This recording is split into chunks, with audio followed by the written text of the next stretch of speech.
Welcome to the Wally Show Aftercast. All the stuff we did not get to during the course of the show today, including some updates. I survived my bout with COVID.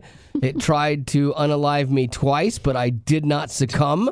And what a hero. I know. Pretty amazing. What a hero. Betty Rock has had COVID once. I've had it now twice. Gavin, how many times did you have COVID? Twice now? Twice? Yeah.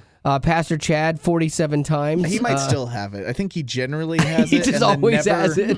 And we've all just accepted it. Well, it is the weird thing, though. And my wife was asking me about this as well. She's like, why do we even test for it anymore? Because it's not as lethal as it was, but it's still like super contagious. And so like Betty was like, take a test. Make sure that you take a test. And she's texting my wife about taking a test. And I'm assuming that just because it's contagious, because for most people, not everybody, some people it still really it messes with them. I knew a girl, she is 24, got COVID last year or whatever. Her heart stopped 4 times at 24 and like not in bad shape. It just wrecked her. Scary. And so I recently saw her. She's a friend of my daughter's and she's good now, but she still has to take a heart medicine at 24 a year later. And that's starting to wean off of that. So I'm not mitigating the seriousness of it. But like for me, it's a head cold is all it's ever really been. And I would get really tired. Well, I think because it affects you that way doesn't mean it's going to affect everybody else the same way. Right. And so I like to know ahead of time because it gives people. You said something about fever, right? And chills. Yeah. So to me, that's not just a head cold. That's more like flu-like symptoms. Right. And so I don't want the flu. And I've seen how it got Joy, who works here, as well as her kids. And right. It's just going back and forth, and it's miserable. The last time I had it, it was miserable. So if we know you have COVID and it's not just allergies or a head cold, well then I guess that's what I'm away. getting at. Like, why do we test for COVID? Like, say you had, all those symptoms. I guess then it's like, well, I've got the flu or whatever. So is it less contagious? Is the flu less contagious than COVID? Is COVID more hyper contagious than the flu? I don't know. No, I think with the flu, there's not a test for the flu, I don't guess, unless you go to your doctor or whatever. Right. And then it's too late. Where we have the advantage with COVID is we do have a test that you can take at home. And so why not? This isn't a cow in a field situation. Right. Why not take advantage of it? I stayed home because we have support drive coming up, and I knew, and I didn't feel good. Like I knew I was sick, and I can't Gavin at the time too was like he's preparing to have a child, and so I didn't want to get him sick. And then super conscientious. I tried, I tried to do the right thing. Things are changing, guys. I know. I'm becoming this whole different person, and so like I was not in for 2 days. Which is so unlike me, but I didn't even get out of my car the day I came into work. I'm like, I don't think I feel good. I shouldn't come in. I didn't touch doorknobs. I to be respectful. I think that was beyond. I think that was the part that was so surprising is that we saw you. Like I sat in my car. We made eye contact with you. We looked at your ocular sockets as you said, this isn't happening. Yeah. Even though I think, Betty didn't believe me. Which is funny, though. Like, what if you had done that and we were both like, no, you can just come in? Yeah. Like, what if we had said, then no. I would have come to work. Yeah. Because Betty wasn't telling you to go home. She was literally like, I'll see you inside. Yeah. I had to shoot a video when I got to my house of me in my garage, telling her that I was not coming in and I had gone home. I thought if there's part of me that thought it would have been so funny to just come back. I'd have been like, told you so. I know, but no, So like I wasn't bad, but yeah, support drive coming up is a big deal, and I didn't want anyone to be like, oh well, he got people sick, right? And then we're like really shorthanded. So, but I'm golden today. Like I haven't had symptoms. I'm a little stuffy. And yet your wife didn't get it. No, she never does. Tiger blood. She is the tiger. Like Betty was the original tiger blood because Gavin fell first. He was like in a zombie apocalypse. He's gone. Yeah, and then I would have thought like Betty than me, but then I went next, and then Betty went. But my wife still like nothing. Never got. Well, she says she doesn't. I think she got it at Disney one time. but she powered through. Yeah, babe, I'm good. And that was I'm in the okay. height. That was at the height of it. Still, she swears she wasn't sick. I'm like, you had like 104 fever. Oh my gosh.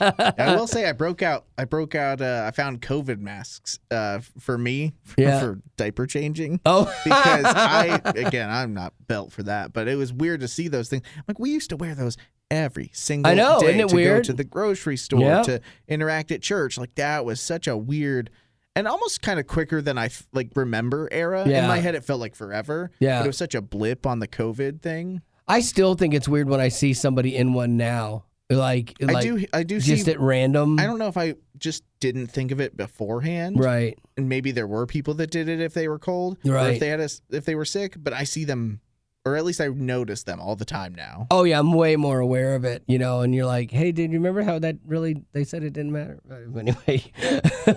Well, so that's the update on Wally. I know, that's mine. What about Gavin? So now Gavin. Gavin shouldn't be here today, Give the but he potties is. the update. Well, we're just still waiting. At the end, you go in weekly. Right. So this Wednesday was technically the weekly appointment. So we're just going to go in for that, see how she's doing. And then from there, we will see what's going on. My 'Cause wife. That kid's just baking right now. My wife was so done with being pregnant when she got to the end. Like Dude. her last probably 3 or 4 weeks, she was miserable, and like she made sure that I knew it. And so she actually had the baby on her actual due date, That's which is amazing. really rare. But she was just so happy to be done. But she got to the point where it was scary for me because she had blood pressure issues, but then she was actually in active labor, having the baby. And I remember hearing the doctor talk to the nurse kind of out of earshot of me, but I heard him. And he was like, she's exhausted. She's done. This isn't good. We need to get the baby out now. And that's a phrase you don't want to hear. It freaked me out. Yeah. Like, I'm like, oh my gosh. Well, And that was the case with our friends recently. They induced her, and then at one point they lost the baby's heartbeat, all this stuff. Her blood pressure dropped crazy low, and they had that same thing where they went in for an emergency C-section. Scary. If you're not planning on Right. a C-section, that's a crazy recovery thing that you're obviously the recovery is what it is anyway. Right. It's worse But that's with a C-section. way bigger thing to be saddled with. Yeah, so I yeah, can't. yeah. I don't know. I can't imagine being in your feet in that. That was phrase. that was a scary thing. That was like all the doctor shows you watch on TV, and they're like, we got to do Get this them in now, stat. and you're like, oh, okay, this stuff really happens. So then you told her what the doctors were saying behind Yeah, her did back. she and Not she started then. I told pushing. her later. No, I told her later. Oh, so she didn't hear. No, all of you that. kidding me? No, Ooh. no way. There's no way I was telling her. Man. She was just done. And they're like, you have to push one more time, kind of thing. And she was at the end of her abilities, kind of thing. So yeah. But she did it. Oh yeah, she did ish. They put a suction cup on that kid's head, and it came out looking like a mountain. Haley had this big, sucked out Little part of her cone skull. head. When that baby came out, I'm like, what in the what? What is that? Yeah, it freaked me out. And they're like, oh no, it's called a something cap or whatever. It'll go down in a couple days. Like, really? So interesting. Okay, it's like a plunger. I feel sorry for the women who go into labor, active labor, but then they can't dilate or they can't get the baby out. I've had friends like that where they go in for 30-something hours and they're just trying. and Marty they're was pushing. 24 hours of labor. And then they're like, you know what? We're just going to have to do a C-section. So not only, Right. you are tore up from the floor up. Yeah. Just exhausted. Yeah, you are just done. I would say once that baby's out of you, you're like, I will never be the same again because you are just done. Yeah. You I don't tried to know. go natural, that didn't work, and you went through all the process of going natural, and now you're still going to get a C-section. My sister-in-law's had 3 C-sections. Yes, that's what I would do. The first one was an emergency, yeah. and then these last 2 that she's had, they were just planned. Yeah. And I think that there's probably an ease of mindset to just going in and it happening, but that does seem like a lot to have done to your body. I think that they said that after the third one, she can't do it again, maybe based on the rearranging of the gut and all that stuff. maybe. That it's there's no more room. Yeah. But that's a lot for women to go through. What's the next step if y'all go in Wednesday? I don't know what. Oh, it would be they're going to check mark things. So they'll check dilation. Okay. We'll explain how contractions are. And then we'll probably, I think, would end up waiting longer. Oh, really? But I don't know. Yeah. We're in the ballpark of see what they tell us and then just do what they tell us. Do you ever wonder as men, maybe it's just girls that wonder this, or maybe it's just me, who knows? But do you wonder if y'all were having a baby back in like the 1800s, where your wife would be? Mm-hmm. Like what would have happened? Yeah. Like with Marty, would she have made it? I mean, she would have had to have. Like, you don't have an option. And But they wouldn't have had a suction cup back then. Like, she would have either had I would have had to use a rope or something. Like, oh my gosh. I mean, you got to figure it out. If you hook it up to a horse. Yeah, if you're a livestock person who's used to birthing little calves, maybe you got to figure it out. Little bit of a know-how there. Yeah, I mean, call Farmer John in and say. I mean, that's why the infant mortality rate was so bad because they didn't have all these things, and so the you women have a breech birth or something like that. Mm-hmm. Yeah, it's horrible. It almost seems like insane that we did it for as long as we've done this that way without the help. I mean, thousands of years. It blows my mind. Yeah, and like I don't understand. Like, but surely they had issues. Like, surely there were women like Marty who were like at the end of their rope and they just could not push anymore.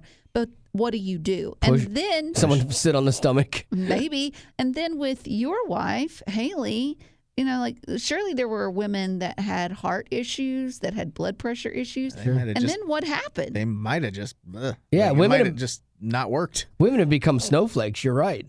Like, I need medicine. I need this epidural. That. No, I agree with you. I agree with you. Word. Like, everything you've just said, I agree with. You're right. Speaking of snowflakes, while Gavin was referring to this earlier. No. This is not bad on you. You were referring to this earlier about getting your COVID mask out for when baby Bennett has a poopy diaper. No shame. While you also have a really quick gag reflex. Did you ever find yourself gagging a lot when it came to Haley's diapers? Yeah, there's a couple of times like, like this is so gross. The worst time is when she threw up in my mouth. That was the worst thing that I've ever experienced in my life. Like, and I've been through some trauma. That one, I'm scarred, honestly. Like, it was so bad. It was, and then because she threw up on me and in my mouth, and then I threw up on her, and then we both are standing. I'm holding this little baby that's like not even 2 years old yet. We're each throwing up on each other, and I'm screaming for Marty because Marty was upstairs. And I literally go, I'm going to the downstairs bathroom, and I literally run Haley into the downstairs bathroom and just fully clothed, we both just get in the shower and I turn it on and I just stand there and it's just washing us off. It was so bad, man. Did she have like a stomach bug? I don't know. I have been throwing her up and down, like playing with her, and then it just she got sick to her stomach. Yeah, it was just bad. But no, I had some queasy moments with diaper stuff, but that didn't get me too bad. It's more like eating stuff, like food stuff. That's my quease. Like if I try to eat broccoli, it's like people think, oh, you're just putting it on. No, it literally makes me gag. Can't stand it. All right, well, let's dive into some of this stuff here. Aerosmith is retiring from touring. They were on a tour, and it was supposed to be their last tour, but now they're actually going to retire because I guess Steven Tyler, his voice just went like it's just damaged. I'm surprised it lasted this long. I am too, honestly. How old is he? Oh, he's got to be in his 70s. Yeah, if you want to look him up. But yeah, his voice has been roached for years, and he kept going and kept 76. going. 76. And so they called it quits, which is a bummer for like Counting Crows because they were getting a resurgence getting to open for them, you know? And then they have to be like, oh, we just wish him the best. But they made that decision to call it. And it's funny because Sammy Hagar is the guy who used to front Van Halen after Roth left and stuff. And he was like, you know what? The day I can't sing anymore is the day I'll do the same thing. And that's what a lot of guys should have done a long time ago. And so, like, his voice is still pretty good. But, like, if you listen to Bon Jovi, it's gone. And he did a whole documentary about, his struggle to get his voice back and to keep going, and it's not there. It's gone. It's bad. I watched over the weekend, I watched the Celine Dion documentary on Amazon. Oh, yeah, and she lost hers, too, for a little bit. And it was sad because she showed where she was having, I don't know what you call it, like a paralysis. Like she had stiff person syndrome type. I don't know what you would call it, but it looked like a seizure. And, yeah. And she didn't take any of it out. It was, the whole thing was there. And you just see her down in the depths because she just lost her voice, and it's so sad. And that's her life. You know, like Matthew West has had vocal surgery before, and a few other artists. I think Natalie Grant, too. Yeah, I want to say Luke Smallbone at one point had one. Yeah. To go from, this being like who you are to being taken away and then having to kind of like for, athletes and people who go through the therapy to get back there. That's another one. I can't even imagine what it takes to get your voice back. Yeah, like if my voice went to the point where I couldn't talk, then that would be devastating. Like for them, radio. Yeah, I mean, for them, it's like it just has to be off a little bit to where you can't sing. You can still talk and everything will be fine, but you can't sing. That is your job. I can't imagine that fear, and I can't imagine the recovery. They're like, okay, you cannot talk for a month. What? You would go insane. I wouldn't make it. Like I would not make that. There's things I wouldn't make. It'd be like no sugar or bread. And no talking. No talking. Like those how many two things days do you think you could go? If it was a week, do you think you could do a week? No. Without talking? What about a day? No, not even an hour. Like I talk to myself. You could. If I'm ever like doing something by myself and I don't have people around me, I talk to myself. Like if like I've camped before, or I've like even when I go like foiling or whatever, like I will literally kind of be out there and it's nice and calm and I will talk to myself.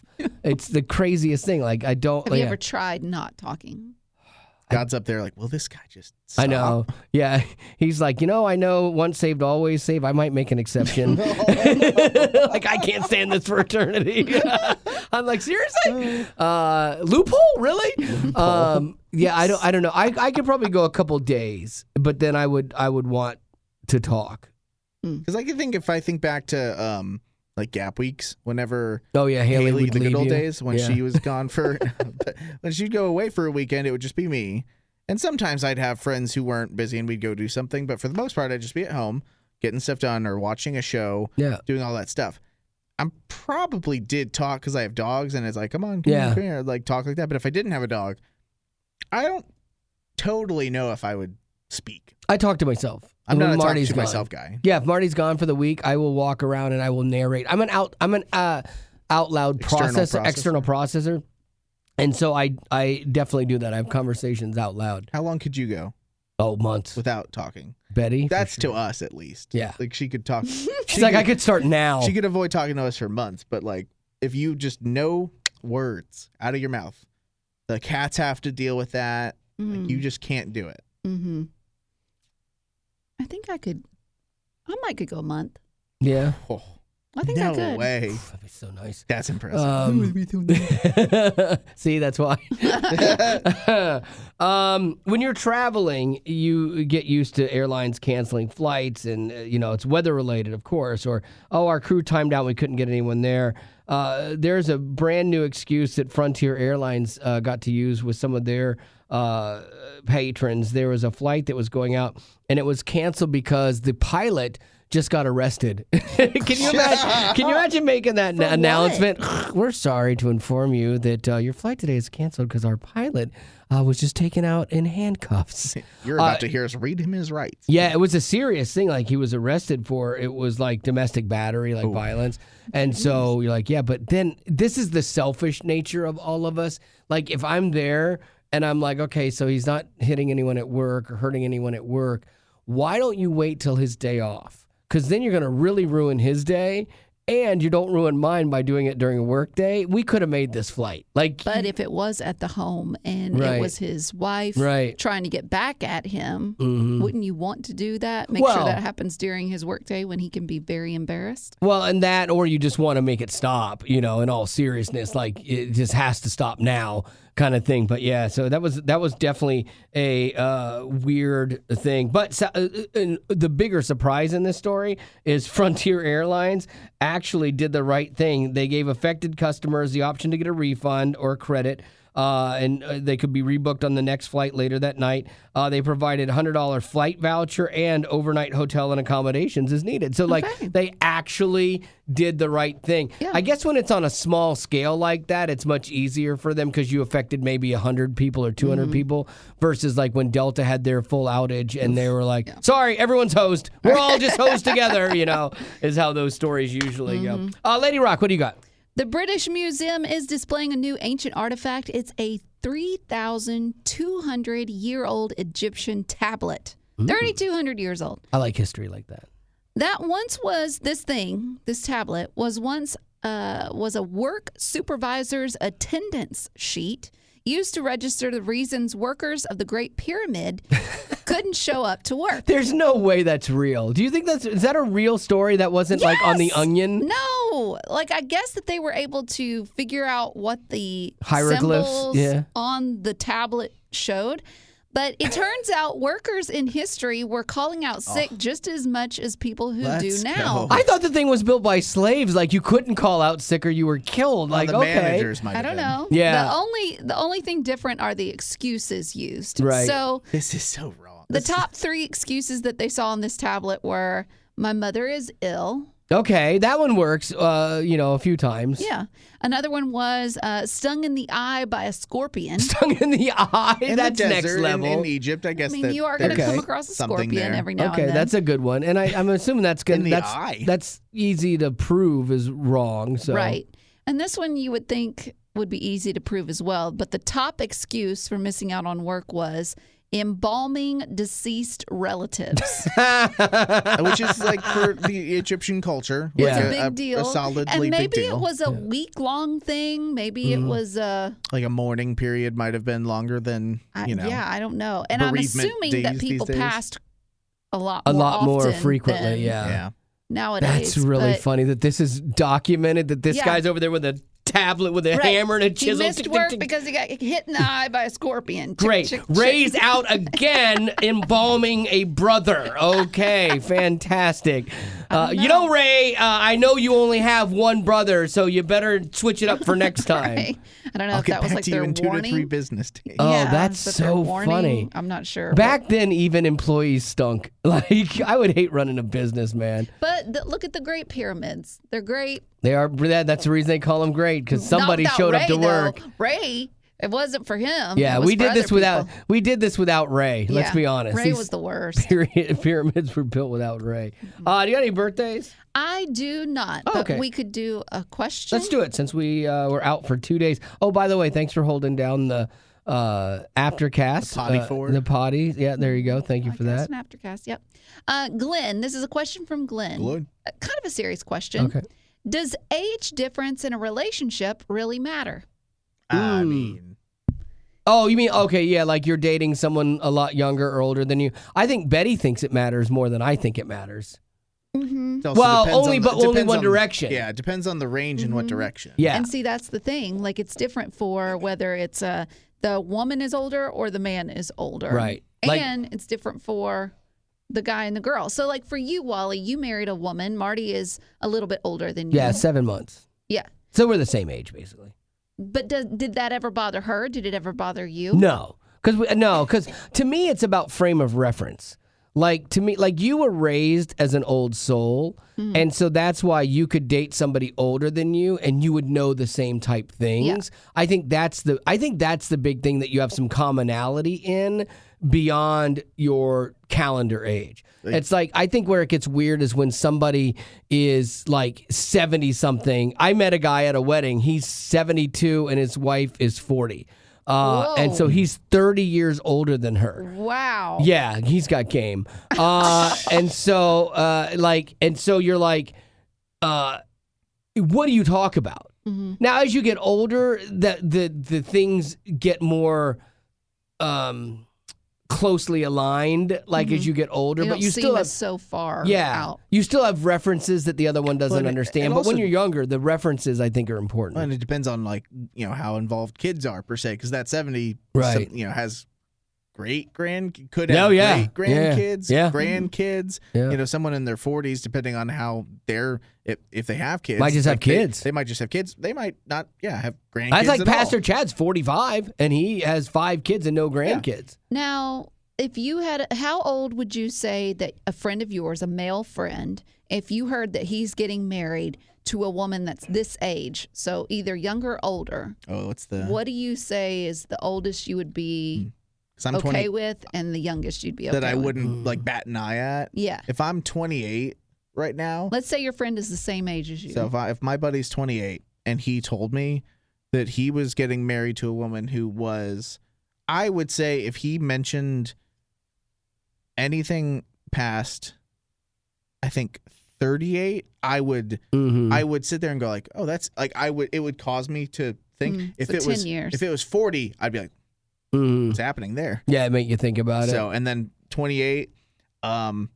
I think, nope, I wouldn't even, I would go. If there's a teen in it, no. There's absolutely not. What about 19? I think 22 would probably be. So you would bat an eye if she was 21, she was 21, 20. In essence. Because again, that's a kid. But it's because I've interacted with college students at our church before, and I remember being 21. But when I see these kids that are 21 at church, and again, I don't feel like I'm super old, but when I see a 21-year-old, they do feel like a kid. Yeah. And so that's when I would start to, I would think I'd feel more, I wouldn't feel as weird if it was somebody who I'd be like, oh yeah, graduated. Yeah. Maybe they're getting into their first 22. job. See, my scale, because I'm older than you, my scale would be so Wally's different. 55. 55. So if it was a guy and it was oh, she's 60, okay, yeah, no big deal. So 5 years. 5 years on the upside. She's in her 30s on the young side. Ew. Yeah. Late 30s. No, late 30s is fine. Late 30s, early 40s. Not 30. I think you have to get past the. I think in this case it has to be a teen. In teenage. Teen number in years difference. No, I think Instead of 20, it has to be in the teens. I think that's if you found somebody that was in their late 30s or early 40s and stuff like that.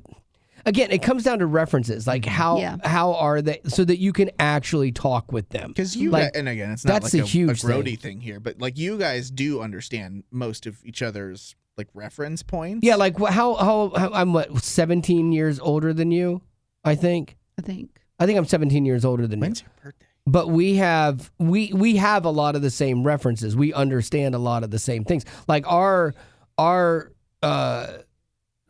We're not that different of people, honestly, And so, that is a situation that a person like that, the age doesn't matter, But when you're dating someone that, say, was in their 30s, but they were acting like they were in their 20s, because they were this young soul or immature or whatever, I wouldn't like that. We're 10 years apart, I think, and our frame of references are way different, and our interests are also massively different. Right. And I'm, mine are probably admittedly not as great on the, objective level. Yeah. But that's whereas the age gap between you is bigger. Right. But I think I come across way more as a kid, and that might just be my generation. Sure. On that fringe of millennial and Gen Z. Yeah. Okay, so now for you as a woman, where is that line for a friend? It's probably because you skew younger, you don't care for anyone. You've even set up if they're 3 years younger, I'm not interested. And to me, that is the same frame of reference for somebody. Easily. That's your generation. And I could eat all those words. Who knows? Or I may never. Could be the perfect dude at 35, and it's it's not. But if I have a friend of mine who is 39, and she told me she was marrying a guy who was 20. I think I'd say I'd be I'm wow 28. at 27. 27. Okay. What if he's 30 and she's 39? Well, yeah. What if he's but 20? that's for somebody else, not you, though. That's See, that's for it. somebody else, not me. Yeah. But I'm saying if she told me I'm getting engaged to a guy who's 27 and she's 39, I'd be like, wow. That would be more shocking than, say, she says I'm dating someone that's 50. Or was 50 like shocking to you? Yeah, and that's to say that's that the thing, because you're like, because some of your friends are also like you Yeah, have friends Dina's that older. are, like in their 50s, and it's all a frame of like I think like life experience, because I think there can be a difference between the 50-something-year-old who's got 3 kids, maybe expecting their first set of grandkids. If it's like a 50-year-old potbelly like grandpa-looking guy, Sure. I'd be like, no. Has he got a lot of money? Like, what's going on? What is your reasoning here? But nowadays, there can be a lot of silver foxes. And you're like, okay, I could see that. Yeah. You guy just takes care of himself. Yeah, but there's probably going to be a lot of baggage that comes with that, too, the older you get. That is the problem in that thing. Just life, you end up with somebody that either A, has not been married and all the way to their 50s because maybe they have that bachelor mentality, can't commit or what have you, or they've got, a ton of like some baggage of divorce under the heels and kids and all of that stuff. It brings a whole different set of circumstances. I won't even say challenges, but circumstances. I will say, though, that I think women can date older than men can because women seem to be more mature or seem to mature quicker. Yeah, that's scientific. Yeah. Whereas with men, they could probably date younger, whereas women probably couldn't. Yeah, and I think I don't think you'd see a lot of guys dating super much old. There's not a lot of guys that would like go, oh, this woman is 17 years older than me, I'm going to date her. It happens, but it's not as common. Ashton Kutcher and Demi Moore. Yeah, it's definitely not as common as it is for guys to date younger and women to date older. Yeah, it's But all that to say, it goes back to frame of reference, what you have in common. Well, because at the end of the day, honestly, like looks fade, all of that stuff goes away, and so you have to have that person in your life that you are, as cheesy as it sounds, that you are friends with, because there's times in your life that this was part of the thing that when I did the wedding ceremony recently, I'm like, it is really important to you because you can love somebody, you can love them, but they cannot be good for you. But I'm like, it is really important for you to like each other and to like each other every day, because if you do that, if you genuinely like each other, then that's what builds a lifetime of love. Because when you have disagreements and things like that, you can solve them without getting like crazy, but you can solve them as friends would solve them. When you have downtime or in life, again, there's life changes and things ebb and flow. But if you can be friends with that person and communicate and connect with them on that level, you're going to have a much better relationship for long term, especially. So the people that are like, we're just so passionate, we fight, but then we make up and we're just so passionate. I'm like, you're on a roller coaster that is going to exhaust you or end badly. Or I'd rather stay in like the true, just like content medium, right? Of just like, this is like friendship, this is consistent, than any of that like stuff, because that's a lot to deal with. The drama. That's for young people. I've watched people in marriages that have so much drama, and they're like, well, you just don't understand. We're very passionate. I'm like, yeah, I understood. I just sat there and listened to you guys yell horrible things at each other for 35 minutes. Like, how do you come back from that? There are things that can't be unsaid. How do you put that away? I said, I don't function like that. If it works for you, good on you, but not me. I gotta like people in my life, especially in my like people I choose to bring into my life. I want to like you, as a friend. And so, anyway, all right. Well, that's some life advice, some marriage advice, some romance advice, and I think that is going to have to do it for our Aftercast for today. Gavin is TBD. Hopefully tomorrow, maybe Wednesday. We don't know what's going to go on with him, but we will let you know when we know. When he is a proud papa. So that should be soon, and hopefully soon for their sake, because that'll be a lot of fun. All right, that's going to do it for your Aftercast. Thanks for being a potty. Growing up in poverty has never been easy for children, but with the added challenges of the pandemic, conflict, and natural disasters, families around the world are facing an unprecedented food crisis. Unfortunately, those who are already hungry are now even more desperate. But by sponsoring a child through compassion, you can help provide life-sustaining essentials such as food and clean water. And with your compassionate support, that child can not only survive, but also flourish. You can find out how and choose a child to sponsor when you click on the compassion banner at wayfm.com.